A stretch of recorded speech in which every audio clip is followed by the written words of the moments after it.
Welcome to our comparison video, where we will explore two popular portable washing machines, the WonderWash and the Ultimer. Both are designed for small spaces and offer unique features tailored for convenience and efficiency. In this video, we will dive into their operation types, key features, and capacities to help you decide which one is the better option for your laundry needs.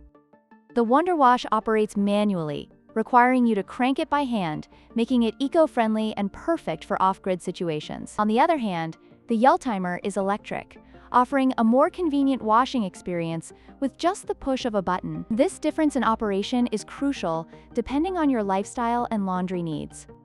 The WonderWash boasts a charming retro design and is perfect for delicate items, while the Ultimer features a modern foldable design and an integrated spin function for added convenience. These features cater to different user preferences and laundry requirements.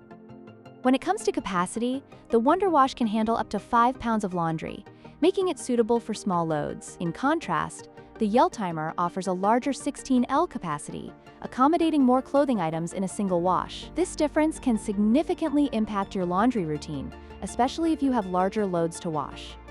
In conclusion, both the WonderWash and Ultimer offer unique advantages depending on your needs. If you prefer a manual, eco-friendly option, the WonderWash is a great choice. However, if you want convenience and a larger capacity, the Ultimer may be the better option. Don't forget to like, share, and subscribe for more comparisons.